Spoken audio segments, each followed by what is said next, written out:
Administrator بلدیہ غربی عبدالحلیم جاگرانی نے کہا ہے کہ عوام کو بلدیاتی سہولتوں کی فراہمی کے ساتھ ساتھ فضائی آلودگی سے صاف ماحول کی فراہمی کے لیے بھی ہم کوشاں ہیں اور پارکس اور پلے گراؤنڈز کی تعمیر و ترقی و ان کی دیکھ بھال پر خصوصی توجہ مرکوز کی ہوئی ہے۔ ان خیالات کا اظہار ایڈمنسٹریٹر بلدیہ غربی عبدالحلیم جاگرانی نے ڈائریکٹر پارکس کے ہمراہ اورنگی ٹاؤن میں پارکوں کا معائنہ کرتے ہوئے کیا۔ انہوں نے اس موقع پر موجود ڈائریکٹر پارکس کو ہدایت دیتے ہوئے کہا کہ اورنج لائن منصوبے کی وجہ سے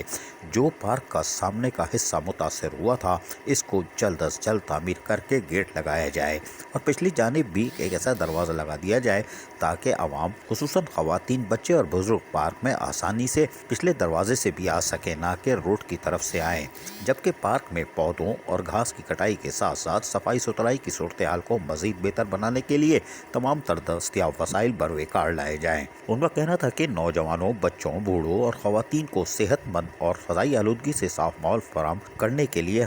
ہر ممکن کوشش کی جائے۔ انہوں نے کہا کہ نوجوان نسل کو تعلیم کے ساتھ ساتھ صحت مند سرگرمیوں کے فروغ سے ان کے اندر موجود صلاحیتوں کو مزید سنوارا جا سکتا ہے۔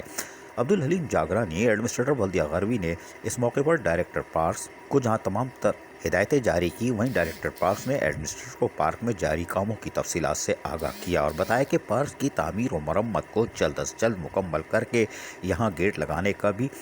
کاموں کا آغاز کیا جا رہا ہے اور پودوں اور گھاس کی کٹائی کے ساتھ ساتھ پارک میں صفائی ستھرائی کی موجودہ صورتحال کو بہتر بنانے کے لیے عملے کو ہدایتیں جاری کی جا چکی ہیں اور عملاً جیسے ہی چار دیواری اور گیٹ لگے گا اس کے ساتھ ہی ملازمین انتھک محنت کر کے اس کو کم سے کم وقت میں خواتین، بچوں، بوڑھوں اور بزرگوں کے لیے یقینی طور پر اس پارک کو کھول دیں گے تاکہ وہ صحت مند اور فضائی آلودگی سے پاک ماحول کی فراہمی کو گھر کے قریب ہی محسوس کر سکیں گے۔ یقیناً یہ کاوشیں خوش آئندہ ہیں۔ عزیز عارف، KBS بلدیاتی نیوز، کراچی۔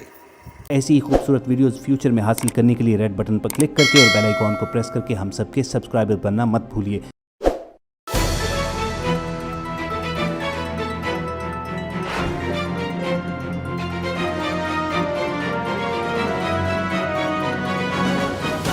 KBS